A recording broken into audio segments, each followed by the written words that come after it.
Yo, what is going on, boys? Welcome back. It is MMA Jack, and today we are going to be going over the 313 main card. Super excited for this pay-per-view. It's stacked, heavy title implications at light heavyweight, and potential fight of the year in the co-main event at lightweight. Quick recap, we are killing it. We've gone 20-4, I believe, or 25-4, something like that. Crazy. Over the last couple main cards with predictions. And we went 5-0 on UFC Seattle. If you guys enjoy the content and want to join the gang, go ahead and click that subscribe button. Like, comment. I'm in the comments talking with you guys all the time, and I really appreciate the community that we built up here. I wouldn't have even imagined this, a couple months ago when I started this channel, but thankful for all of you. Let's not waste too much time, and let's get into the main card here. Kicking us off here, King Green. I will still call him Bobby Green, but he's fighting Mauricio Ruffy, who's another fighting nerd who has been very good so far. His last fight was against James Lomtop, who got cut from the UFC, but he's an absolute fucking blockhead, and Mauricio Ruffy basically put on a masterclass on him. And I think he would have knocked out most of the people in lightweight with those shots that he was hitting him with, but Lomtop is literally made of concrete. Super slick striker, loves using those weird looping hooks. Very unorthodox, but very clean. Kind of similar to Bobby Green, honestly. The only problem for Bobby Green is that he is almost 40 years old now, and I think his chin is just absolutely cooked. I mean, he took generational damage against Jalin Turner when they had that late stoppage. That wasn't even his fault. That was the ref's fault. That was crazy. I can't believe that was one of the worst stoppages I've ever seen in my life. But I think this should be pretty easy here for Mauricio. Should be a great fight. I don't see either of them wrestling. This is going to be staying on the feet, and it's just going to be a masterclass. I will say, I think it's a little disrespectful that Bobby's plus 400. I don't think he's going to win this fight, but Bobby's definitely good on the feet. He's a solid boxer. He's got good kicks. He has pretty good takedown defense, too, so if Mauricio tries to take it to the ground, which I don't think he will, but Bobby, I think, could defend that. So don't sleep fully on ANK, but I think Mauricio Ruffy is going to do this pretty easily, and he's going to put on a spectacle for all of us to watch at home or at the event. Hopefully you're going to the event because UFC Seattle was fun. So fun. If you guys ever get the chance to go to a UFC fight, you should go because it's a once-in-a-lifetime experience. I mean, the energy in there is just crazy. But, yeah, give me Mauricio Ruffy by knockout, TKO, or DQ. Next up on the card, we got another veteran versus prospect matchup, and Amanda Lemos, who is, let's see here on Tapology. She is 37 years old, almost 38 years old. So she's a funk. And Iasmin Lucindo is 23 years old. So, like I said, you're looking at the skilled veteran and the young up-and-comer clashing here. Odds are basically at pick'em, which I think is fair. I might actually lean Amanda Lemos here. She's nasty on the feet, man. Like, for a woman, you don't usually see many knockouts or heavy hits, but she's got some serious power behind her. The only problem is Lucindo can probably take her down, and she's not very good in those situations. If you remember when Lemos fought Wei Li, she got taken down and absolutely dominated, and she got dominated on the feet. But, I mean, that's Wei Li. She's the GOAT. One of the GOATs for women's MMA. But this is a tougher one to predict here, and a lot of the fights on the card are like this. I would say you're looking at a very striking, heavy Lemos. That's going to be her key to victory, and Iasmin Lucindo can hold her own in the striking, but she's not great. I mean, let's look at their common opponent here. Marina Rodriguez. Iasmin Lucindo barely beat her, and it was a split decision. Lemos slept her. I mean, that's pretty impressive. You don't see Rodriguez getting knocked out very much. But then you got the age factor, 23 versus 38, How much is that going to play? That could play a huge part. I'm going to lean with Lemos because that's what my gut's telling me to do. But also I'm thinking like, shit, I really don't know in this. And I really don't care that much, to be honest. So give me Lemos. We're on fire recently. Let's keep the streak going. Let's go Lemos by decision. Now, let's move on to a fight that we do care about, which is Jalin Turner versus Ignacio Bahamondes. This should be a great fight. You're looking at two Skeletors fighting each other. They're both stand-up fighters, kickboxers, and I think the odds are a little bit disrespectful here, to be honest. I think Jalin Turner should be like a -200 because I think Ignacio 100% could put him out or win this fight. But if you look at the strength of their resumes, I think it really speaks to the tale of this fight.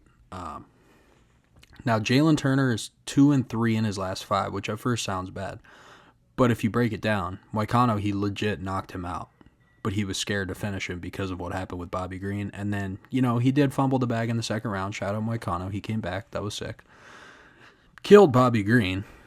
Dan Hooker, split decision. He almost beat Dan Hooker, who I would say is miles better than Bahamondes. And same thing with Gamrot. He went to a split decision, who a lot of people thought Turner got robbed in that fight. And Gamrot's legit as fuck. And then he beat Brad Riddell. Whatever. That's unnecessary. But then we look at Bahamondes. His best win is Manuel Torres, which he did destroy Manuel Torres, so that was good. Torres is a solid prospect. But he lost to Ludovic Klein. Like, pretty bad. It was a unanimous decision. And I don't think Jalin Turner would lose to Ludovic Klein. At least not in a unanimous decision. So this is tough because they're both they kind of mirror each other. They're both really tall for the division. They both love using kicks. They love using jabs to set up kicks. Actually, that's both of their kind of specialties. Bahamondes had one of the nastiest knockouts I've ever seen in my life. It was that spinning back kick on Roosevelt Roberts. That was disgusting. So this is tough to predict, but I'm going to lean Turner here. I think he's got a lot more experience. I think he's fought a lot better people. And although he didn't win all of them, he went to split decisions with the ones that he did lose. So yeah, this is tough though. I mean, I'm not going to sleep on Ignacio. He's good. He's younger. He's got Bilal in his corner. And although people hate on Bilal definitely has great game planning. I mean, look what he did to Leon. Dunked him on his head.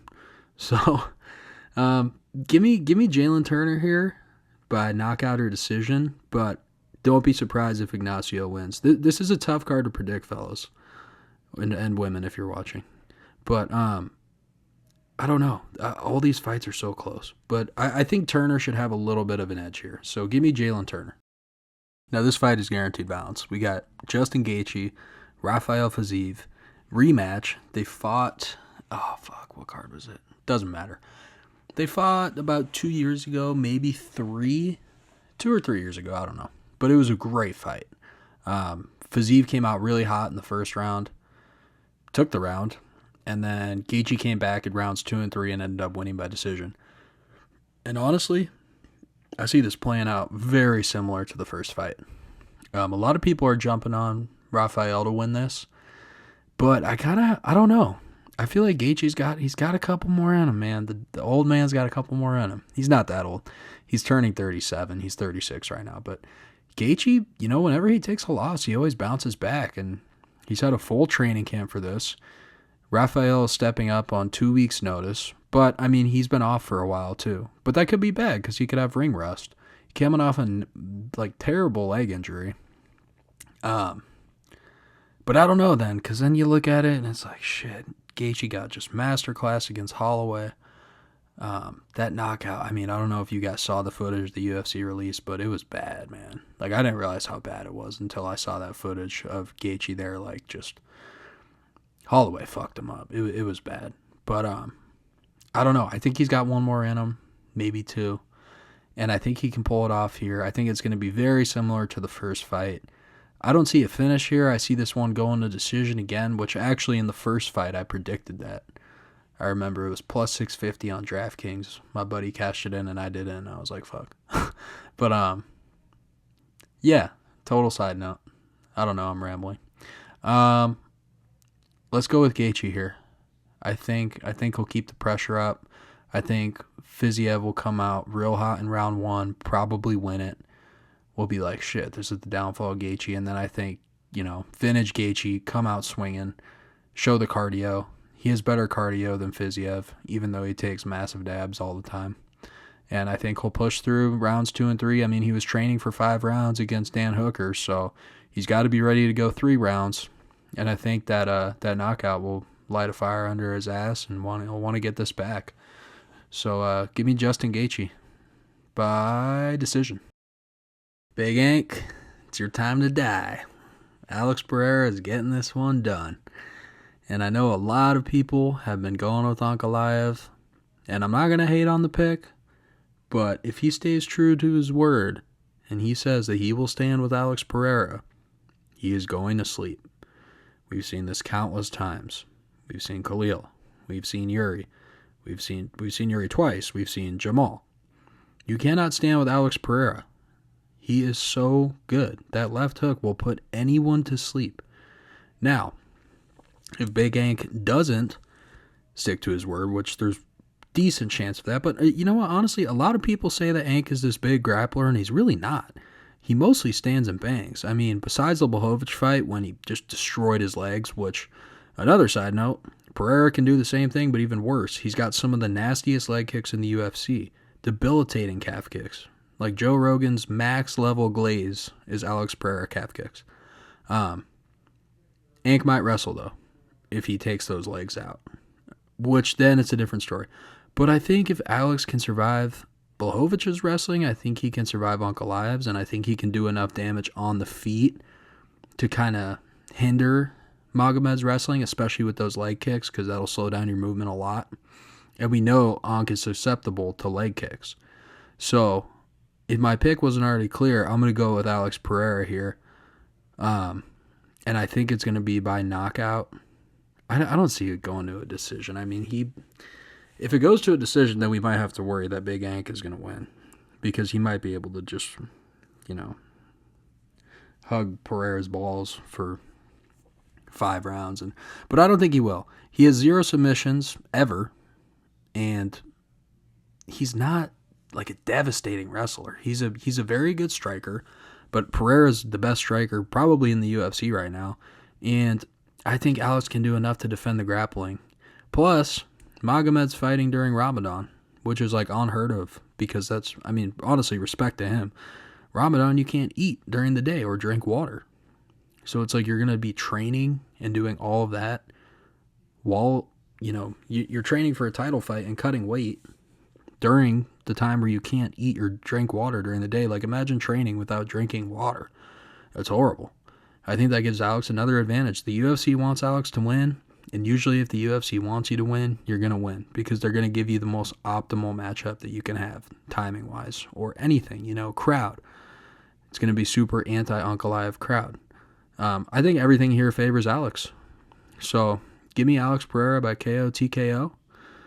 If you guys enjoyed the content, go ahead, subscribe, please. It helps me out a lot. And if you made it this far in the video, thanks so much. I really appreciate it. Like I said, we're building a great thing here, guys. And couldn't be more grateful to all of you who enjoy the content and engage with it. I especially want to give a shout out to Jack S6264 and Bensi Ban Falvey 5769. You guys were the first person ever to comment on my video and say, when's the next one coming? So cool to have a fan base like that. I appreciate you guys. But yeah, enjoy the fights this weekend, fellas, and we'll see you on the next video.